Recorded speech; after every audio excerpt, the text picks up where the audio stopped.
Hi everyone, welcome back to another video from Wake&Tech. Today we are going to be learning how to download and install the Runway ML application on your iOS device. So, the first thing to do is to make sure that your device is connected to a stable internet and then launch open App Store.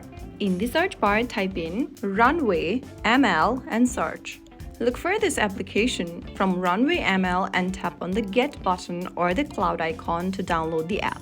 If you are downloading the app for the first time on your iOS, you'll need to authenticate with your Face ID, Touch ID, or your Apple ID password. Complete the authentication and your download process will begin.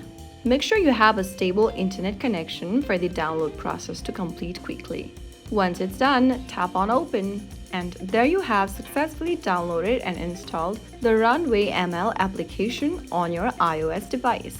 Now you can go ahead and sign up for a new account or log into your existing account and get started. So there you have it. If you found the video helpful, don't forget to like, share and subscribe to our channel. I will see you again in the next episode. Stay tuned and thanks for watching.